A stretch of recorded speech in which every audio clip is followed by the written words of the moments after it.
Hello, welcome. Today we're going to learn how to complete the square. It's going to be another method of finding our x-intercepts. Again, what does that mean? It means it's going to be a solution to our parabola.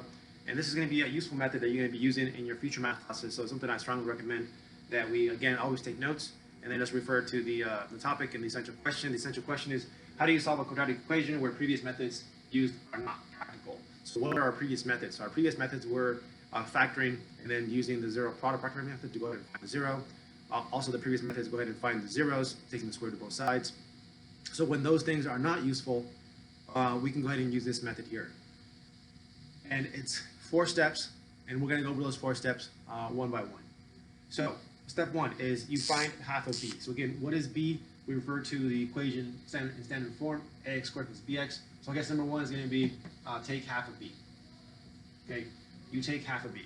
Step 2, you take the result of 1 and then you square it. So what does that mean? It means that you go ahead and take b divided by 2. We're going to square it. Step 3. Step 3 is we're going to go ahead and add. We're going to go ahead and add the result of that. So we're going to add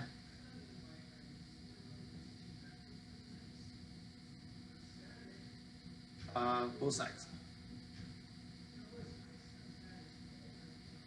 So both sides. What I mean both sides, I mean both sides of the equal sign. So if we have standard form equal to 0 or equal to whatever, we're going to add both sides by this result there. Step 4 is we're going to factor the resulting expression. So step 4 is just factoring. And when you factor in step 4, it's going to be more or less simple because you created a perfect square trinomial. Meaning that you're going to create 2 exact binomials. Okay? And we're going to see how it looks like.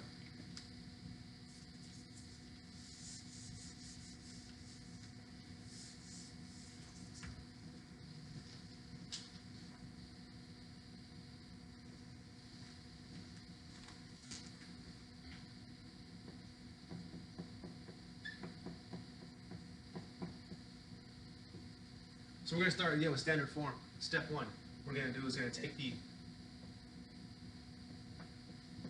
quadratic function.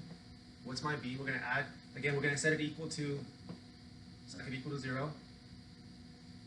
Okay? Once we do this, what we do is we add both sides by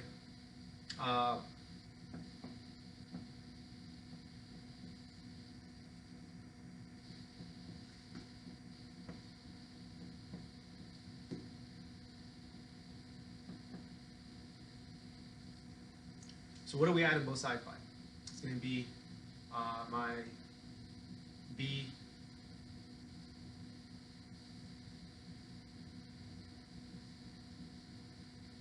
okay, so what is that?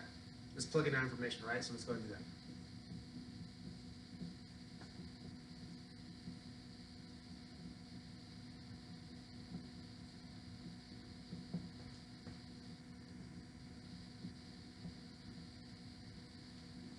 Okay, so what we're doing here is we're doing step 1 and 2 and 3 really in one go. So step 1 is go ahead and step 1 and 2 is you find b divided by 2 and then we square it. Okay, my b value again, my b value is going to be 18. I divide it by 2, and so you take 18 divided by 2 first because order of operations you do parentheses first and then you do exponents.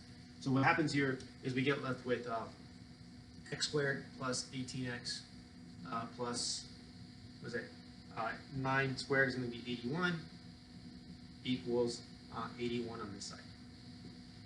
Okay, so now when it says factor, we take the factor and we find the perfect trinomial. Okay, perfect trinomial means that we can go ahead and end up with 2 squares. So we have x, what times what adds to be 81 and is added to be 18? Plus 9. Plus 9. So we get this right here.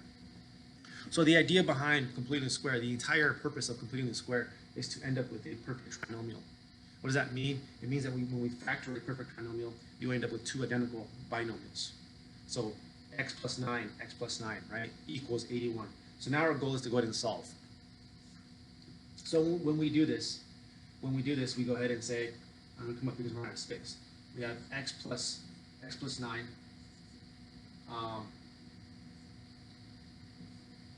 There's two of them, right? There's two of them. So we square them, right? Equals 81. So now we go ahead and we take the square root.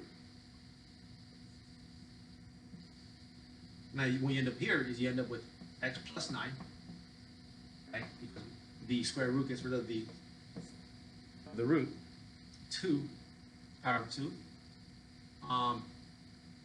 Then we get square root of 81. Square root of 81 is plus or minus 9. Plus or minus 9. So then we can go ahead and solve for x. So x plus 9 equals 9, and then x plus 9 equals negative 9. So we give two answers, and we go ahead and we subtract both sides by 9. So in this case over here, 9's cancel. And what happens over here is we get x equals 0. So we have 1, 0. Over here, same thing, x equals, well, not the same thing. X, the 9's cancel, that's the same. But over here we have negative, negative, so we have negative 18. So that's how we go ahead and solve by taking or completing the square. So if we want to go ahead and reflect back, I guess we can step 1. Step 1 and 2 and 3 are all over here. Then step 4 is going to be factoring. So really, 1, 2, and 3 are really jumbled into this step right here. Step 4 again is just factoring. And I guess there is a fifth step. The fifth step is when we go ahead and complete the square. You have to go ahead and take the square root of both sides. Let's do one more example before we move on.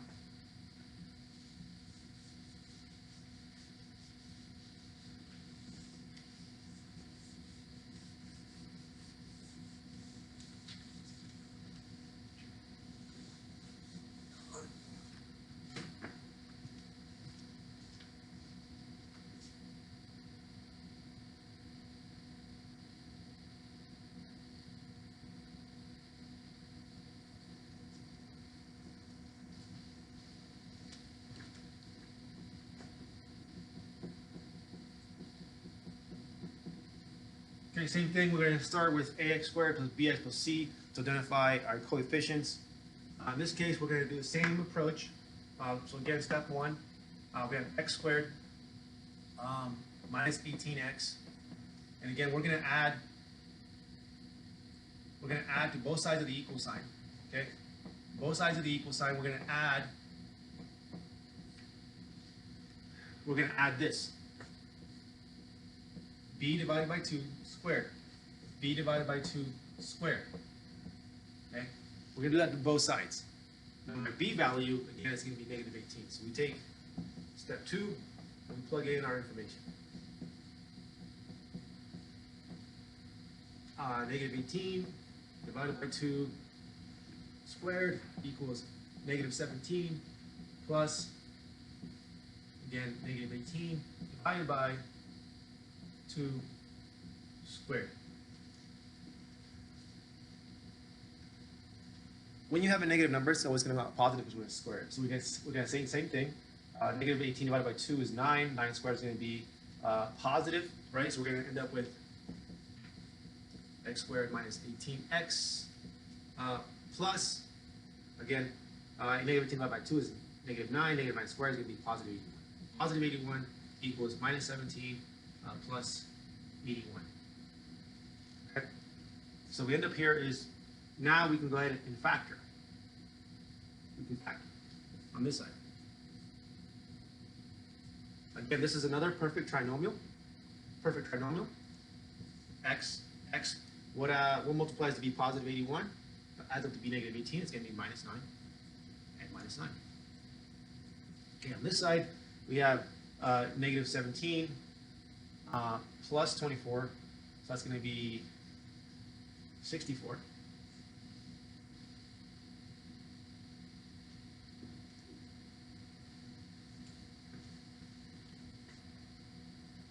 And so we go ahead and we take the square root.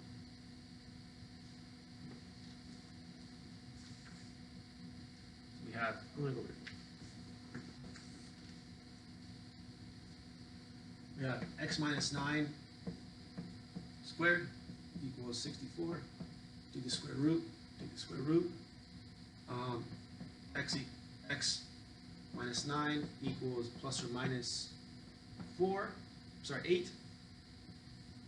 Then we go ahead and we do both scenarios. X minus 9 equals 8, and x minus 9 equals negative 8.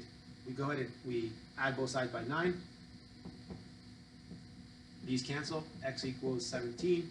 Over here, plus 9, 9's cancel, and we get x equals 1. Okay, there we go.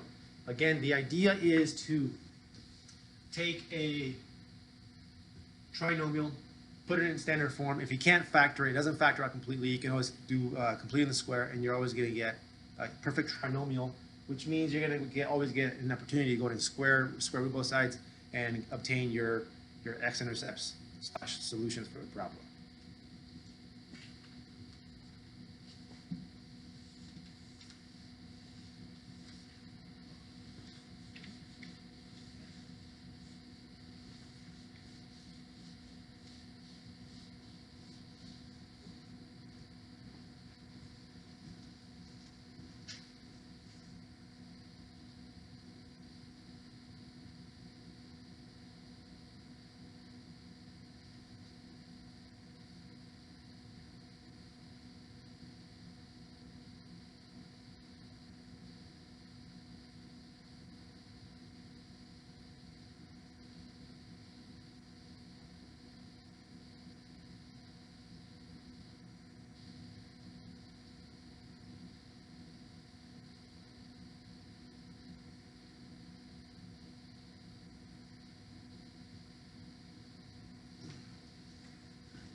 We're going to end it there.